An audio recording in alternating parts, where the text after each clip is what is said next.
Thank you, Dr. Kim. So my name is Mariana, and I'll be talking to you guys about lie detectors.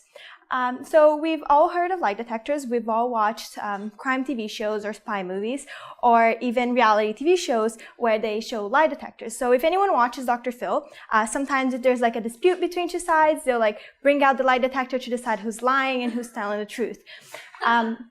So I think people generally have this idea that lie detectors are just a machine that can test out whether someone's lying or telling the truth. But actually, where lie detector can be used for anyone or anything that's supposed to be detecting lies. So even someone who's really good at detecting lies can be called a lie detector.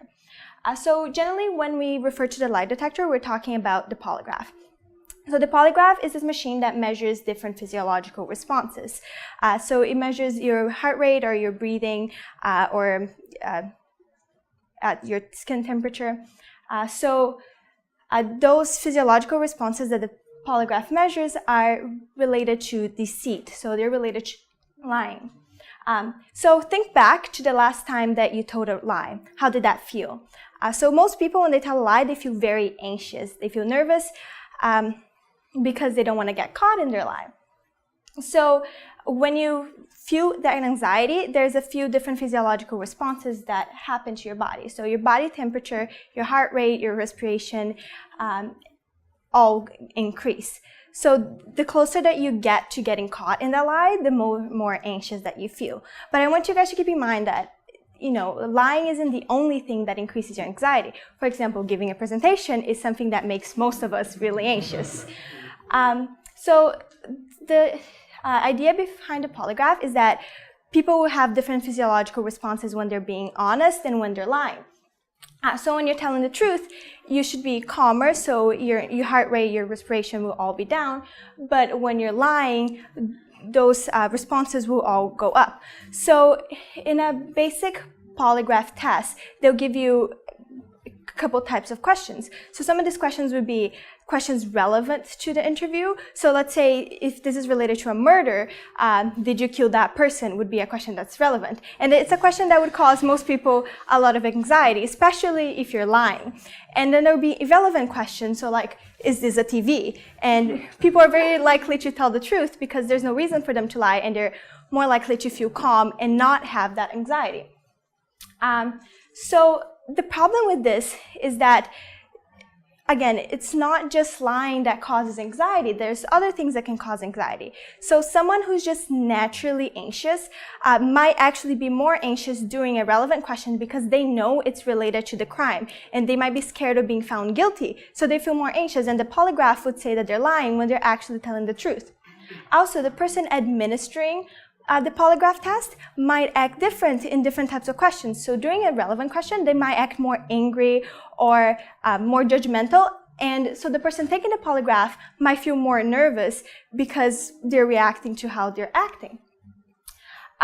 So there's actually a fundamental problem with the theory behind the polygraph. There is no specific set of physiological features that are unique to deception. They're just related to anxiety. So the polygraph is actually not measuring deceit, it's measuring your anxiety level.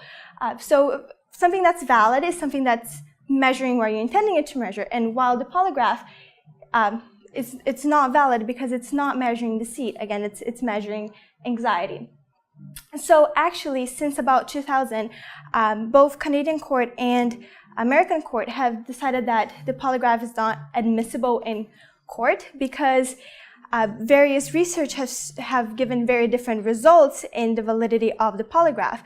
So even the most accurate results, they're still around 90%, which means that there's still a lot of false positives. So there's still a lot of people who are actually telling the truth, but they're being considered liars. So it's simply not a reliable measure to be used in court. So instead, nowadays, most of the time, the polygraph is used in interviews, especially in the US. So they would be used to see if the employees have any problem behaviors that you should know about beforehand, before hiring them. But again, the problem is it's not, again, a valid measure. So maybe someone who's really, really good at lying might pass the polygraph and might, be considered trustworthy, while someone who's just simply nervous for that job interview and who maybe would be even better for the job won't get it because they're considered lying. So there's two things to take away from this. First, things are not as perfect as they're seen on TV, even though on TV, polygraphs seem like they're, they can instantly tell if someone's telling the truth or if they're lying. And the second thing is, if you're going to a job interview, you can prepare for the polygraph, and there's some simple tricks that you can do to actually beat the polygraph. So as long as you're calmer doing those relevant questions, so you can do breathing exercises or even some simple movements or psychological mechanisms to feel calmer during those relevant questions, then you can pass your polygraph test. And that's it. Thank you.